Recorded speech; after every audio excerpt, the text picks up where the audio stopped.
The game of life and how to play it. Most people consider life a battle, but it is not a battle, it is a game. It is a game, however, which cannot be played successfully without the knowledge of spiritual law. And the Old and the New Testaments give the rules of the game with wonderful clearness. Jesus Christ taught that it was a great game of giving and receiving. Whatsoever a man soweth, that shall he also reap. This means that whatever man sends out in word or deed will return to him. What he gives, he will receive. If he gives hate, he will receive hate. If he gives love, he will receive love. If he gives criticism, he will receive criticism. If he lies, he will be lied to. If he cheats, he will be cheated. We are taught also that the imaging faculty plays a leading part in the game of life. Keep thy heart, or imagination, with all diligence, for out of it are the issues of life. Proverbs 4:23. This means that what man images, sooner or later externalizes in his affairs. I know of a man who feared a certain disease. It was a very rare disease and difficult to get, but he pictured it continually and read about it until it manifested in his body and he died, the victim of distorted imagination. So we see, to play successfully the game of life, we must train the imaging faculty. A person with an imaging faculty trained to image only good brings into his life every righteous desire of his heart. Health, wealth, love, friends, perfect self-expression, his highest ideals. The imagination has been called the scissors of the mind, and it is ever cutting, day by day, the pictures man sees there, and sooner or later he meets his own creations in his outer world. To train the imagination successfully, man must understand the workings of his mind. The Greeks said, "Know thyself." There are three departments of the mind: the subconscious, conscious, and superconscious. The subconscious is simply power without direction. It is like steam or electricity, and it does what it is directed to. It has no power of induction. Whatever man feels deeply or images clearly is impressed upon the subconscious mind and carried out in minutest detail. For example, a woman I know, when a child, always made believe she was a widow. She dressed up in black clothes and wore a long black veil, and people thought she was very clever and amusing. She grew up and married a man with whom she was deeply in love. In a short time he died, and she wore black and a sweeping veil for many years. The picture of herself as a widow was so impressed upon the subconscious mind, and in due time worked itself out regardless of the havoc created. The conscious mind has been called mortal or carnal mind. It is the human mind and sees life as it appears to be.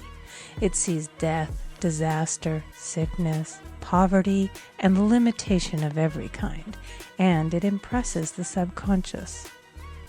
The superconscious mind is the God mind within each man and is the realm of perfect ideas. In it is the perfect pattern spoken of by Plato, the divine design, for there is a divine design for each person. There is a place that you are to fill and no one else can fill, something you are to do which no one else can do. There is a perfect picture of this in the superconscious mind. It usually flashes across the conscious as an unattainable ideal, something too good to be true. In reality, it is man's true destiny or destination flashed to him from the infinite intelligence which is within himself. Many people, however, are in ignorance of their true destinies and are striving for things and situations which do not belong to them and would only bring failure and dissatisfaction if attained. For example, a woman came to me and asked me to speak the word that she would marry a certain man with whom she was very much in love. She called him A.B.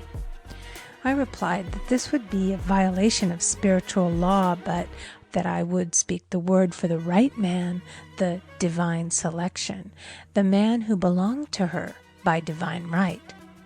I added, if A.B. is the right man, you can't lose him, and if he isn't, you will receive his equivalent.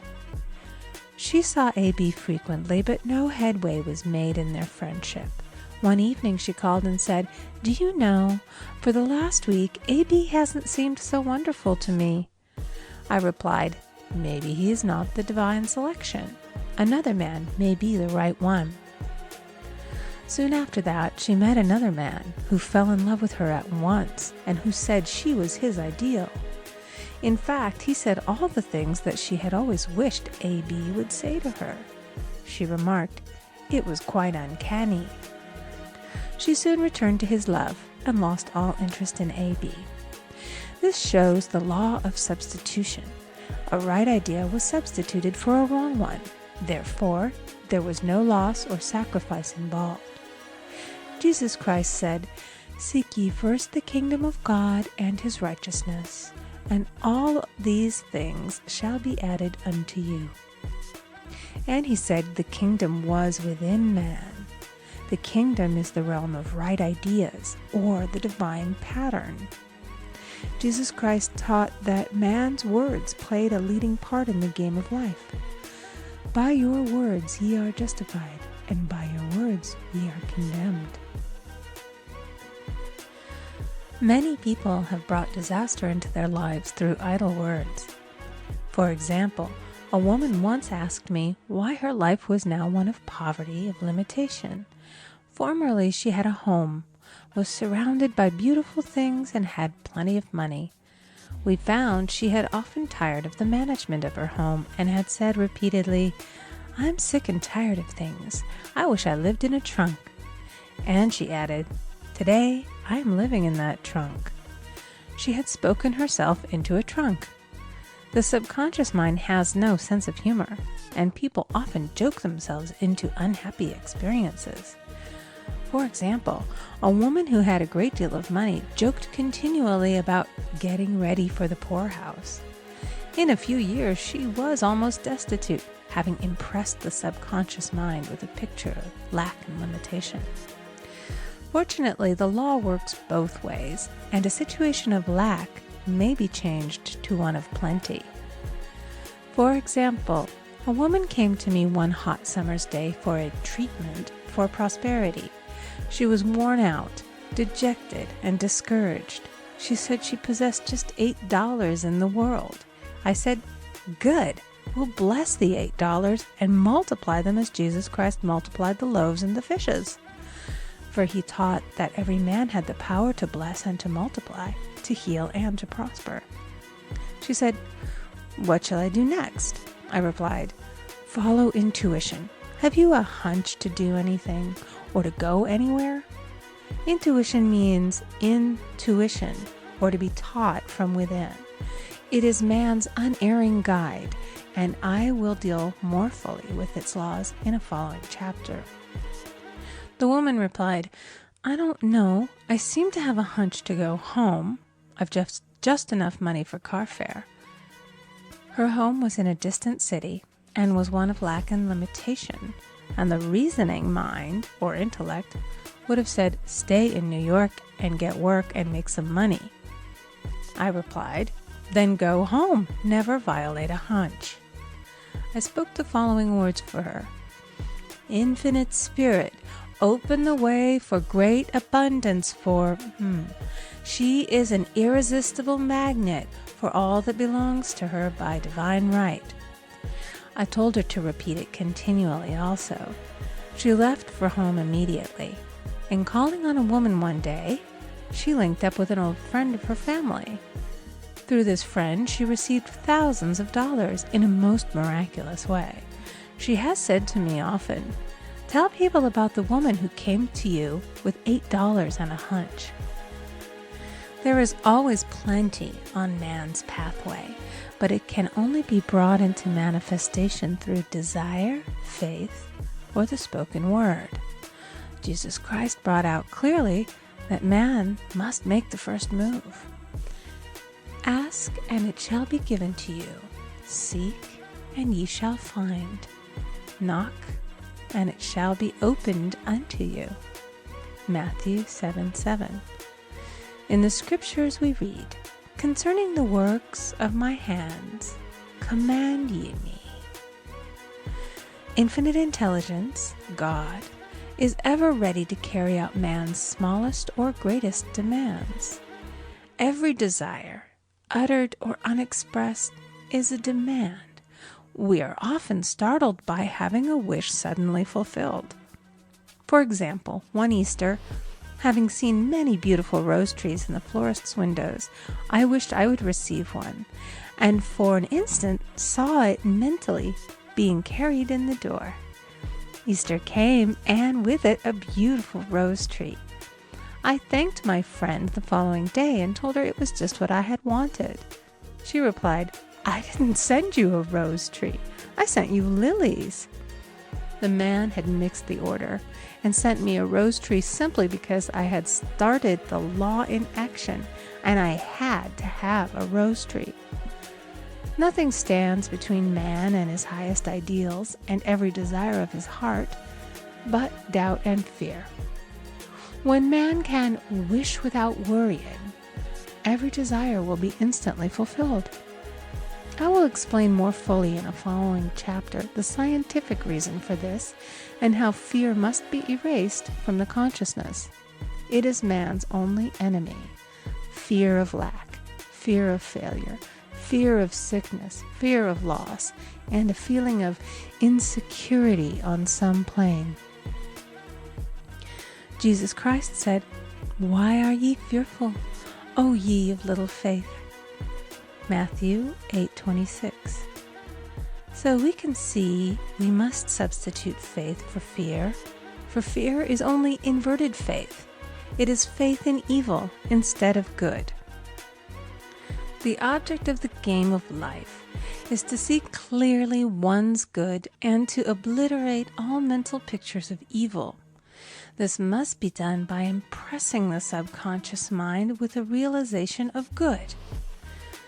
A very brilliant man who has attained great success told me he had suddenly erased all fear from his consciousness by reading a sign which hung in a room. He saw printed in large letters this statement: "Why worry? It will probably never happen." These words were stamped indelibly upon his subconscious mind, and he now has a firm conviction that only good can come into his life, and therefore only good can manifest. In the following chapter, I will deal with the different methods of impressing the subconscious mind. It is man's faithful servant, but one must be careful to give it the right orders. Man has ever a silent listener at his side, his subconscious mind. Every thought, every word is impressed upon it and carried out in amazing detail. It is like a singer making a record on the sensitive disc of the phonographic plate.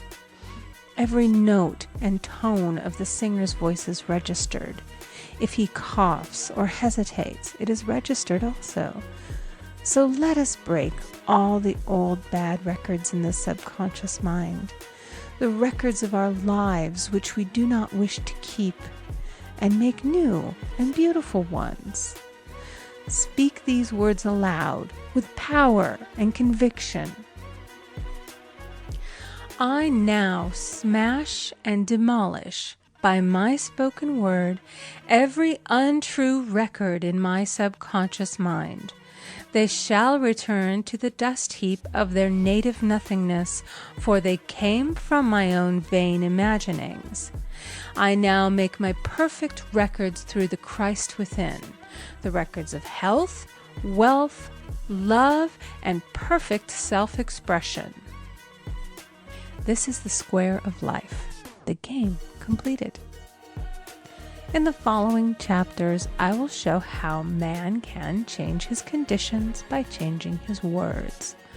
Any man who does not know the power of the word is behind the times. Death and life are in the power of the tongue. Proverbs 18:21.